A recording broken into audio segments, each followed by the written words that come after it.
তোমাদের আর দরকার নেই, আমরা জাতীয়করণ হয়ে গেছে, আমরা চেয়ারে বসে টাকা নেব। 9টা থেকে 12টা পর্যন্ত প্রাক প্রাথমিকের ক্লাস, কিন্তু ছাত্রছাত্রী না আসার কারণে আমরা ক্লাস নিতে পারিনি। কাজীর গরু কেতাবে আছে, গোয়ালে নেই।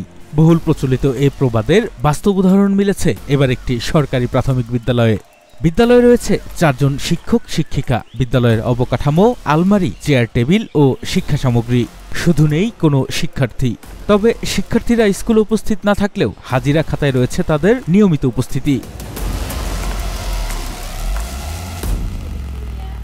এবার সরজমিনে খোঁজ নিতে আমরা চলে যাই সিরাজগঞ্জ জেলার উল্লাপাড়া উপজেলার হাটিকুমরুল ইউনিয়নে 1985 সালে প্রতিষ্ঠিত দাদনপুর সরকারি প্রাথমিক বিদ্যালয়ে। এই বিদ্যালয়ে শিশু শ্রেণী থেকে 5ম শ্রেণী পর্যন্ত 54 শিক্ষার্থীর হাজিরা খাতায় নাম থাকলেও বিদ্যালয়ে কাউকে উপস্থিত পাওয়া যায়নি। এলাকাবাসীর সাথে কথা বলে জানা যায়, দীর্ঘদিন যাবৎ বিদ্যালয়ে শিক্ষার্থীর উপস্থিতি নেই বললেই চলে। অনিয়ম ছিল কি, বিদ্যালয়ে ছাত্রছাত্রীর উপবৃত্তি আত্মসাৎ, পাঠদান অনিয়ম, এবং সে ঠিকমতো স্কুলে আসে নাই। বাড়ির কাছে স্কুল, সেই স্কুলে তালা খুলে যা বাড়িতে ঘুম পাড়ছে। পরবর্তীতে শিক্ষা অফিস থেকে তাকে বদলি করে দিস, টিওরহাটি স্কুলে আছে। তখনের থেকে এখন ব্যাপার হলো কি, এই ভূমিদাতা আমরা, ভূমি দেওয়ার পর স্কুলের যে প্রধান শিক্ষক ছিল সাবেক গোলাম মওলা, সে প্রায় 25-30 বছর সে প্রধান শিক্ষক তার বাপকে সভাপতি রেখে পরিচালনা করছে। বিভিন্ন অনিয়ম করছে, উপবৃত্তির টাকা আত্মসাৎ করছে। এ ব্যাপারে উপপরিচালক বরাবর আমি দরখাস্ত দিছিলাম। তার তদন্ত হয়েছে উপজেলা শিক্ষা অফিসের থেকে। তদন্তে সে দোষী সাব্যস্ত হয়েছে। জেলা শিক্ষা অফিসার সেটা টিও সাহেবকে একটা নোটিশও দিয়ে জানা দিছে যে তার উপজেলা শিক্ষা কমিটিতে আলোচনা করে তার বিরুদ্ধে ব্যবস্থা নেওয়া হোক।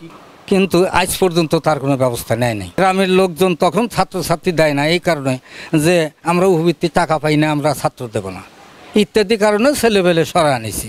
দাদনপুর সরকারি প্রাথমিক বিদ্যালয়, এখানে এনাদের স্কুলের পাঠদান কর্মসূচি খারাপ, এনাদের অযোগ্য হিসাবে চলে আর কি। এদের মানে লেখাপড়ার পাঠদানের প্রতি ছাত্রছাত্রীদের কোনো মনোযোগ নাই।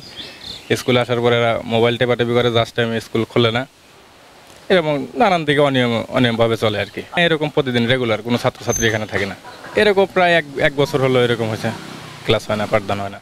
গত 7 দিন একজন শিক্ষার্থীও বিদ্যালয়ে উপস্থিত হয়নি। শিক্ষার্থীদের পদচারণায় যেখানে পুরো স্কুল মাঠ সহ ক্লাসরুম মেতে থাকত পড়াশোনা আর হৈহুল্লোড়ে, সেই ক্যাম্পাসে বিরাজ করছে শুনশান নীরবতা। আমার নাম মোসাম্মদ নাদিরা সুলতানা, আমি সহকারী শিক্ষক। শিক্ষার্থী শূন্য দাদনপুর সরকারি প্রাথমিক বিদ্যালয়। এর একমাত্র কারণ এই স্কুলের সাবেক প্রধান শিক্ষক, উনি সবার সাথে খারাপ আচরণ করছে। বিশেষ করে এই স্কুলটা যখন জাতীয়করণ হয়ে যায় সেই মুহূর্তে সে প্রত্যেকটা ছাত্র অভিভাবকের সাথে খারাপ আচরণ করছে, উপবৃত্তি নিয়ে গ্যাঞ্জাম করছে। যখন ওনারা আসতো প্রমাণ কিছু হাতে নিয়ে যে আমাদের বাচ্চারা তো উপবৃত্তি উঠাইছে, তখন উনি ওদের সাথে খুবই খারাপ আচরণ করছে। এমনকি এটা বলছে যে আমরা তোমাদের আর দরকার নেই, আমরা জাতীয়করণ হয়ে গেছে, আমরা চেয়ারে বসে টাকা নেব, বেতন খাবো সরকার। উনি খুবই খারাপ ব্যবহার করছে আমাদের, এবং আমাদের মুখ বন্ধ রাখছে, ওনার কিছুই বলতে দেয় নেই। অবশ্যই অনুভূতিটা খারাপ লাগারই। তাছাড়া আমরা স্কুলে আসছি যে ক্লাস শুরু হয় 9টা থেকে, প্রাক প্রাথমিকের 9টা থেকে 12টা পর্যন্ত। আমি প্রাক প্রাথমিকের টিচার, তো একজনও আসে নাই ক্লাস। মানে আমার তো স্কুলে আসার উদ্দেশ্য একটাই, তো সেটা না হলে তো খারাপ লাগবেই। এখন তো 11টা বাজে, তো প্রাক প্রাথমিকের ক্লাস হয় 9টা থেকে 12টা পর্যন্ত, একটা না, মাঝখানে 2.5 ঘন্টা ক্লাস, বিরতি আছে 10-20 মিনিটের এরকম। 9টা থেকে 12টা পর্যন্ত প্রাক প্রাথমিকের ক্লাস, কিন্তু ছাত্রছাত্রী না আসার কারণে আমরা ক্লাস নিতে পারি নাই, কোনো ক্লাসই নিতে পারি নাই আসলে। শিক্ষার্থী শূন্য বিদ্যালয়ে শিক্ষকদের সময় কাটে গল্পে ও ফেসবুকে। এই অবস্থায় সামাজিকভাবেও হেয় প্রতিপন্ন হচ্ছেন শিক্ষকরা। আমার নাম মোহাম্মদ ইরফান আলী, দাদনপুর সরকারি প্রাথমিক বিদ্যালয়।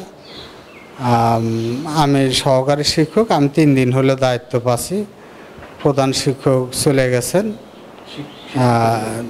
শিক্ষক আমরা 4 জন, একজন ইংরেজি ট্রেনিংয়ে আছে, আর আমরা এখানে 3 জন আছি। শিক্ষার্থী মোট 54 জন। আসলে এই ছাত্র সংখ্যা এমনি কম, ইতিপূর্বে যে হেডমাস্টার আছিল ইনি সবচেয়ে দুর্নীতি বেশি করে গেছে, যার জন্য আর ছাত্র অভিভাবকের সাথেও খারাপ ব্যবহার করে গেছে, যার জন্য একটু ছাত্র একটু অভিভাবকরা একটু রাগান্বিত হয়, সেটাও একটু কম দিতেছে। শিক্ষার্থী ইয়ার আসলে শূন্য না, আজকে একটু আসে নাই, আজকে এখনো ক্লাস নেওয়া হয় নাই, ছেলে মেয়ে আসে না এই কারণে। ছাত্রছাত্রী আসতেছে না, এই জন্য অবশ্যই খারাপ লাগতেছে। কোমলমতি শিশুদের পাঠদান সহ যাবতীয় শিক্ষার পরিবেশ তৈরি করবে কর্তৃপক্ষ, এমনটাই প্রত্যাশা অভিভাবক ও এলাকাবাসীর। আমি প্রথম যেদিন গেছি অস্বাভাবিক মনে হয়েছে। আমি শিক্ষকদের এটা নিয়ে মানসিকভাবে চাপ দিয়েছি, এমনকি আমি যেটা বললাম যে আমি নিজেও গিয়েছি এবং আমি ওই দিনই বলছি চলেন আমি এই মুহূর্তেই কিছু শিক্ষার্থীর বাসায় যাব, আপনি আপনার রেজিস্টার দেখেন, আপনি তো বাড়ি চেনেন, কোন শিক্ষার্থীটা কোন বাড়ির, আপনার যেটা ভর্তিকৃত শিক্ষার্থী সে তো আসতে হবে, যেটা ভর্তি হয় নাই সেটার দাবি আমি ছেড়ে দিলাম। তো যে ভর্তি হয়েছে তার বাড়ি। এই সময়টা বেশিরভাগ ক্ষেত্রে যেটা গল্প করে কাউকে দেখেছি যে লাইব্রেরির 2-1 বই পুস্তক সেগুলো পড়ে অথবা মোবাইলেও সময় পাস করে, এরকম দেখেছি। এবং তারা এটা নিয়ে মানসিকভাবে বিপর্যস্ত যে আমরা আসলে কাজও করছি না, কাজের পরিবেশও নাই, এবং তারা আসলে চাকরি করে ওখানে পোস্টিং হয়েছে জন্য এসেছে, ইচ্ছা করে আসার সুযোগ থাকলে হয়তো কেউই সেখানে যেতেন না, কারণ সামাজিকভাবে তাদেরকে হেয় প্রতিপন্ন হতে হচ্ছে, ছোট হতে হচ্ছে, বা তারাও তাদের করণীয় কাজ পাচ্ছে না জন্য এক ধরনের বিষণ্ণতায় ভুগছে। এখন আমি তো আজকে যাইনি, আপনি গিয়েছেন, তা আমি গেলে এটা আমার তদন্ত টিম করে আমার এটিও দিন আমি একটা কমিটি গঠন করে সেখানে দেই, ফলো আপে দেই যে আদৌ আসছে কিনা, পরীক্ষা দিলে খাতা যাচাইয়ের একটা প্রমাণক আছে, সেটা দেখে আমাকে রিপোর্ট দিক, দেন আমি প্রয়োজনীয় ব্যবস্থা নিব ইউনো স্যারের সাথে কথা বলে। কিন্তু আমাদের 278টা সরকারি প্রাথমিক বিদ্যালয়ে আমাদের অফিসার কর্মরত আছে অনলি 7 জন, যার জন্য আমরা ধারাবাহিক যে প্রতি মাসে যে যাওয়া সেটা আমরা করি নাই।